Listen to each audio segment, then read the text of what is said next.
I don't know who this Daniel Zavato actor is, but he played his role too well. Stay tuned as we analyze Woman of the Hour.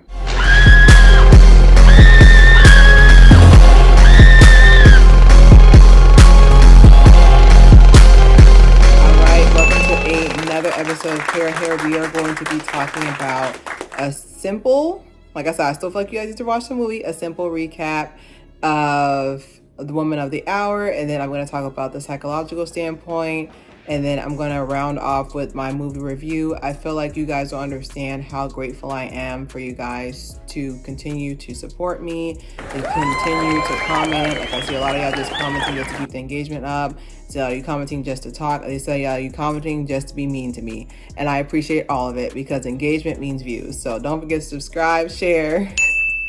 It's clear here. But, just a little warning. Okay. Yeah, so we're going to do a simple recap. So the movie starts out with us seeing this photographer who is pretty much a young Rodney Alcala. He's a known serial de-lifer. It's going to be very hard because YouTube has a lot of restrictions. He's a serial de-lifer, and basically it just shows him meeting up with a girl. Basically the majority of the movie is just building this report of what he's done, like the major stuff that he's done. There's a lot of stuff that's not covered, but basically we're following him as he finds his next victim, and then in pops Anna Kendrick, who's making her debut as a director, and I know that's on period. You did that. So Anna Kendrick is coming in as Cheryl. So Cheryl's basically like an actor who's basically trying to make it in Hollywood, make it in California, and they put her on this show. The dating show, because back in the day, like you think Love is Blind was bad, Love is Blind was bad.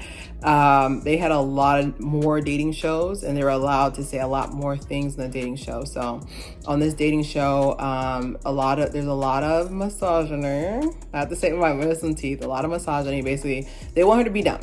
Okay, they don't want her to intimidate or scare anybody off. And then Rodney, or whatever name he's going by then, because he switches his names a lot because he has a tendency to de-life people. Okay, so he has to keep moving around before people notice him, or the victims notice him. Basically, he's on the show and he's answering all the questions the right way. And then for him to win with his intellect was pretty surprising to me, but we'll talk about that later, because back in the day, people didn't care if you were smart. They wanted you to look good because they wanted you to breed well, okay? But basically, he wins with his intellect, and he's saying all the right things. And then the second contestant is, like, they say he's douchier, but he comes up to her and says, hey, watch it with that one, because beforehand, prefaced, it showed that Rodney had showed a picture of a young woman not in a compromising position and showed it to him. He's like, well, you're so weird, and why would you do that? So the second contestant, because there's three, the second contestant comes over that lost and was like, hey, be careful, and whisper in her ear. And so afterwards, they win a trip to California, which I could have known was a lie or a tax write-off. But basically afterwards, they go for drinks, and like she just does not feel settled by him. So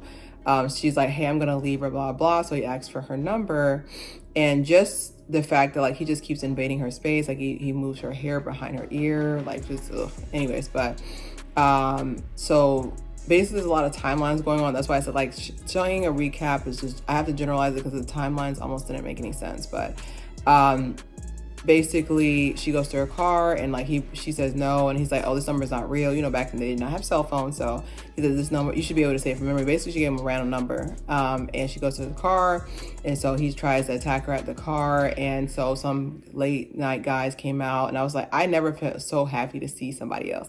I never felt like, so I was so happy for her. I was like, yes, late night. They came and made noise, and so he left her there, but he found another hitchhike person and did not nice things to her. So basically after she woke up from the attack. They go to a gas station. She's like, oh, everything's fine, don't tell anybody, or blah blah, try to make it seem like she's okay with it. So she calls the police and he gets arrested, and that pretty much ends it. And then like there's a couple of lines towards the end of the movie about like his current state and all that. So let's get to the psychology. I'm smiling because I'm like, finally I got to use my degree.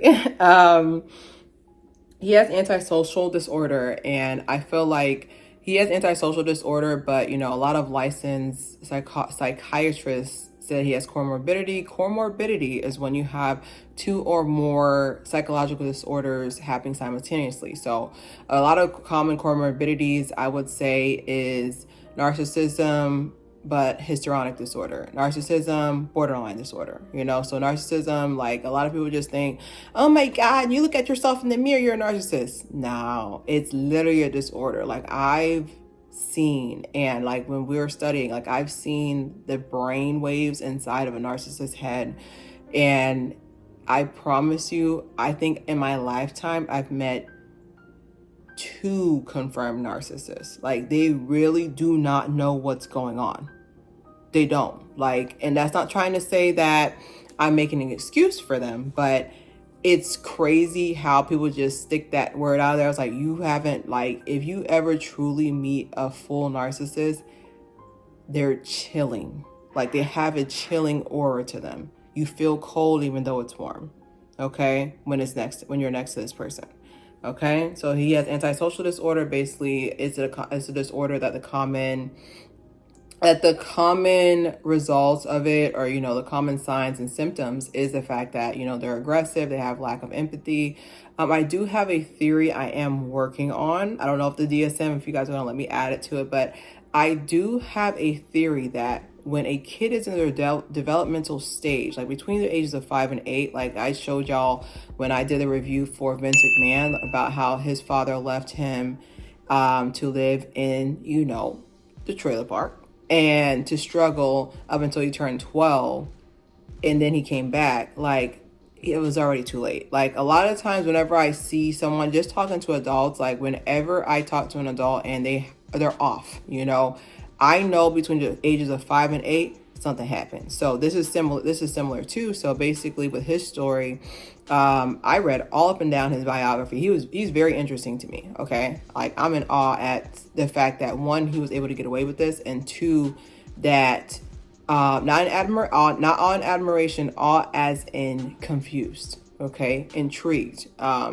Because basically he kept getting convicted, but then you'd see in the biography 2 weeks later, he's gone, so basically between 5 and 8, the ages of 5 and 8, like he did not have stability. It's very important to have stability for your children between those ages, because that's when they develop pretty much their ideals about the world. And they are their most annoying between 5 and 8. I can tell you because I was a kid. Okay, we're just cringy at that age, but that's the time that you need to pour into them the most, because that's going to form their opinions about the world. So basically, he was born in San Antonio, Texas, both parents Mexican. Basically, the father moved him and his 3 siblings to Mexico, and then abandoned them. So psychologically, you have to understand, you cannot, I know it's going to hurt a lot of feelings, you cannot, as a woman, teach your son how to be a man. You can teach them to have empathy for women, yes, but you can't. It's the same thing with a woman. Like, you can do your best as a father, but you cannot teach your daughter how to be a woman. Okay? So during that time, it was so crucial for him to have a father figure. He had none. Now, of course, a lot of people are going to be like, oh, what if they had a stepfather? Then it's like, it is not your parent, though. It's a whole complete different. Like, I know, there's cases where, people pass away or get new life, but at the end of the day, it's something biological. Your parents have to be your role model, whether they like it or not. You are their world, pretty much. So to sit there and move all the way from Texas to Mexico, and then his parents abandon him. I mean, his mom and his dad abandons him. And then, I call it too as well. I wouldn't say it's a disorder, but I would say there is a level that because you feel the other parent left, you have to overcompensate with the child. So the thing about children need discipline. So if you overcompensate with your love for the child, they have a tendency to become a narcissist, okay? Because of the fact that no matter what I do, I'm not going to be wrong because my mom feels guilty because her dad left. She blames, she feels like she broke the family up. That's his position. That should not change your position as a parent, okay? But I do have a theory running. I don't have enough research, and it's hard to really interview people to try to build this theory for it to get approved, even at the basis level, because there's a lot when it comes to the home, when it comes to family, a lot of people take stuff personally, okay? Because I know if I sit there and say, hey, do you feel like because the father left you overcompensated with your kid, people are going to beat me up, okay? Like, because no one wants to say it, but we see it. There's too many examples, okay? And it's not to blame the women. Like I said, that father, he left that family. He is a disgrace, okay? But I truly feel like if we would have tried to save young Rodney between the ages of 5 and 8, he would never have developed into this monster that he developed into, okay? All right. I have on here too, Pretty Privilege / Halo Effect. So, like I said, it's not to be mean. The actor who played Daniel, he's cute, but from looking at the pictures of how Rodney looked like, he's very handsome. This is me saying objectively. I can see how you add handsome and charismatic, he's untouchable. Do you know how untouchable you can be when you're attractive and you're charismatic? There is a reason why once certain actors, actresses, celebrities get to a certain age and they start losing their looks, now y'all want to hold them accountable. You know why that is. It's the halo effect.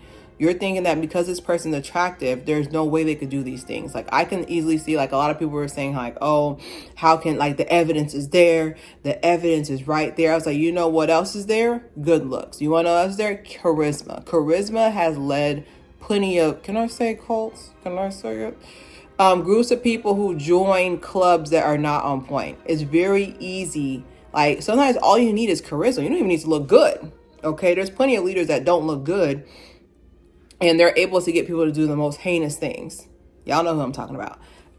So it's just, I really feel like we need to understand that back in the day, yeah, you know, the criminal justice system, these are their stories. It wasn't the best, but at the end of the day, you can't beat charisma and good looks. You will always win. You will always be on top. If you have charisma and you're attractive, you'll always win. Okay, now that's not saying that it's going to excuse you from life's hardships, but there's somebody you know personally who you just cannot understand how this person, and don't be saying, oh, this person's blessed. Yes, in the looks department, yes, you can be, like I said, you can be blessed, but I'm just saying, like, you know there's somebody, no matter what they do, they never get in trouble. We all know that person. If you don't know who that person is, the person's you. But I just really... just looking at it, it was just really interesting to see how, like, each story, like, you know, like with in the movie, there's one where, like I said, I'm not going to go into detail because Anna didn't go into detail. She didn't go into detail to save, you know, just to save that trauma of reliving it all over, because, you know, some of the victims, they're still with us, you know. Just to let you know, spoiler alert, Akala, Rodney, whatever he wants to be called, Demon, he ends up passing away from natural causes in jail, which I'm just like, it should have happened faster. I ain't gonna lie to you. Like, he was a monster. Like, some of the people, I can't say the words, some of the women, girls, like, they were ages that I can't even say because it makes me sick to my stomach, you know, that you took that from them. And I'm not talking about their life, their safety. Because like I said, like me, you know, I'm from Miami 305. I always keep that thing on me. Okay. And I just feel like as a woman, like, I really feel like, just a psychological standpoint, there's a level of anxiety that every woman has. Okay.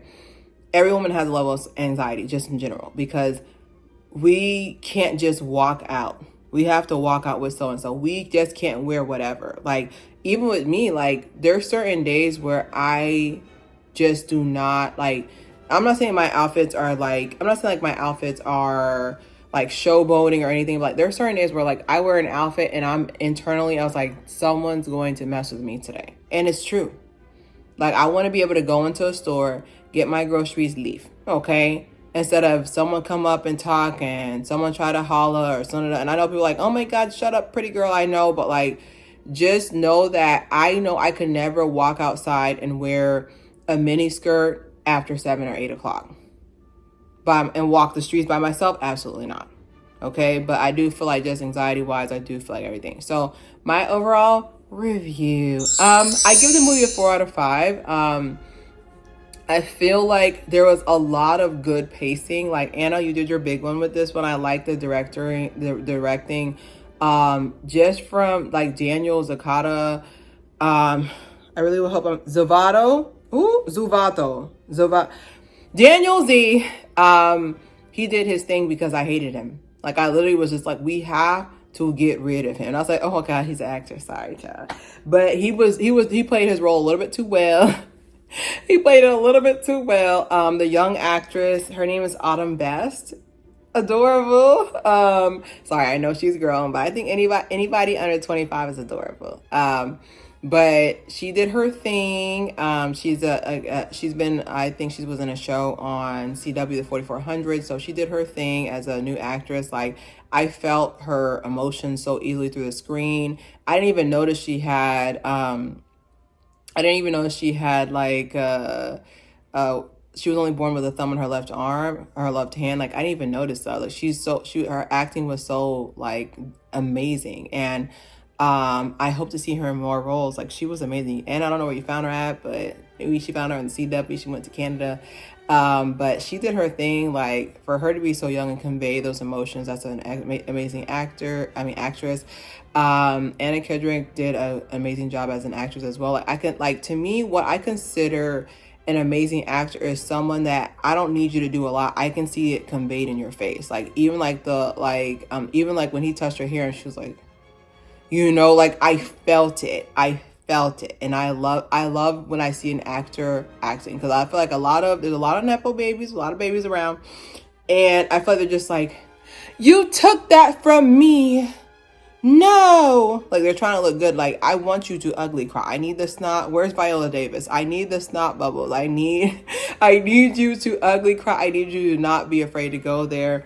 The reason why I didn't give it a full 100 was that, and I'll go into what I really liked about it. The reason why I didn't give it a full 100 because the chronological aspect to the timeline was like, this was 1970, this was 1978. I was like, listen, like, I was just overstimulated by that, and that could have just been a personal thing, because like my brain's trying to almost put them in order but also enjoy the movie at the same time. Like, it's not like it came in and said this is gonna be a chronological movie like Memento. If you guys are old like me, you'll know that movie. But I thought that could have been handled a little bit better. But I get where they were trying to do. I get they were trying to do, like, almost like put the story in that mode, because they wanted, I feel like they wanted to put the story in that mode because they wanted for y'all to get a feel of how monstrous he is, and then build that pressure for when Cheryl was on the dating show, Anna Kendrick's character was on the dating show, and they wanted you to kind of like feel like why, compared to like they put the dating show first. You're just like, oh, it's not that big of a deal. He's just weird, okay. But like, I like that it built up, but it was also very confusing for me. One thing I can say that I know this was directed by a woman. There was no grape scenes, and I appreciate that. Growing up, when there wasn't a lot of supervision when it comes to rating a movie correctly. You can't imagine how many times I watched a movie and I was like, oh, like, we're doing it. Like, it's like, I really appreciate the fact that you don't have to show that. You don't have to show that. If you can imply it, that's fearful enough for every woman walking the earth. Thank you. You don't have to show it, okay? So that's why I really appreciate that she didn't. There was not one time, of course, they would show like, a shoe was like askew, or you'd hear. But I love the fact that you didn't have to show it, because to me, I feel like just the word enough is traumatizing. We don't need to be specifically traumatized more by you showing it. That's why I said this is a woman doing it, because there's been plenty of movies where I was just like, you didn't even have to do that. now I'm not leaving the house today. You know, like I'm scared. So I like the fact that she if she ever watches this video, I'm nobody to her, but Anna, if you ever watch this video, you need to tell these other male directors, stop.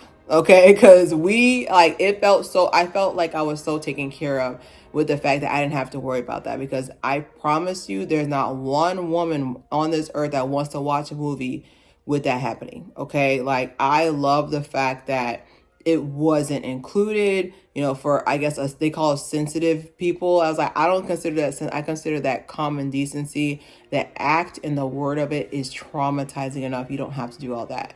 But with this movie on Netflix, I don't know if it's going to stay on top. I liked it. I would definitely watch it again to see if I missed anything, because I went and read the bio. But I don't know. I think it already got misplaced. I think it already got put in second by the movie where she like gets paralyzed. I should be reviewing that. We'll see how trending it goes. But I can say that it was a good movie. It's been a while since I watched a movie that actually made me think. I love the psychological aspect to it, because a lot of people don't understand, like, when it comes to psychology, a lot of it is theory. Like, I want to say we're guessing, but like the human brain is, there's a reason why they say computers are like a human brain. They try to imitate a human brain. The human brain is too multifaceted, too complex for you to really get a visual on this, because you can sit there and say, oh, this person has antisocial disorder, but also they're actually displaying symptoms of borderline. You know, like, I think in my life, I've only met, like I said, I've only met 2 narcissists. I think I met my second person who has borderline personality.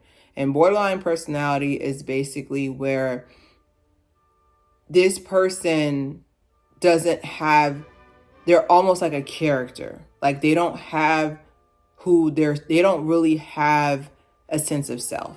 And some of the symptoms are the only reason why I knew this person has borderline, because a former friend that I had, they're very similar. They have the same, like, they don't know what they're doing. Like, that's the main thing why it's a mental disorder, because you don't even know you're doing it.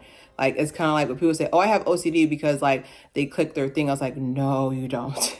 You haven't seen someone who actually has OCD. Like, as much as I say, oh, I have OCD or anal, even myself, I use it loosely just to be funny. Like, I don't have OCD, I don't have anal. OCD would be all these braids need to be perfect, and my sign's cricket. You know, like y'all have no idea throwing these words around. But I do like the fact that a lot of the psychological things that he was going through, like a lot of people who commented like on the bio as well, was saying how, like, you know, when he went to the army, when he was serving the army, like his sergeant described him as, you know, malicious, insubordinate, manipulative, you know, like just a lot of words. And people are like, oh my God, at 17 he could be all that. I was like, listen, he was that at 6 when his father left, and he had to become a new person, you know. And I would say what this movie taught, that'll be my last 2 minutes. I would say what this movie taught me is, number one, stop talking to strangers. Okay, I know.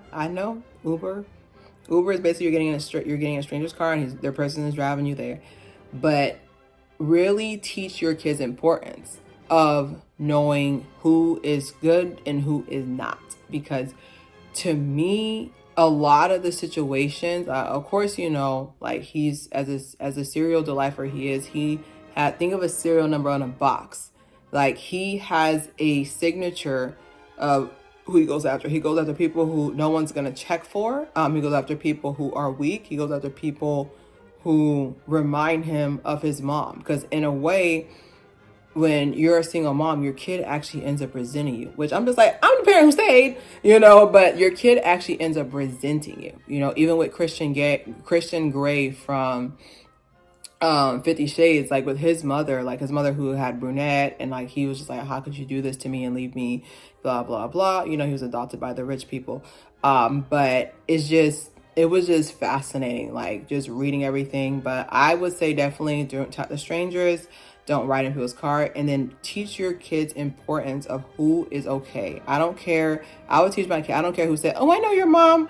No, they don't, because I'm only gonna use keywords that are in Creole. So if you don't speak Creole, we're gonna have, I already know off rip, you don't know my parents, okay? It's gonna be very simple. The code words aren't gonna be in English, all right? They're not gonna be in English, very simple. But I really want just people just to stay vigilant, be safe, and your gut will always, your intuition is your cheat code. If something does not feel right, definitely leave. So don't subscribe, share. It's clear.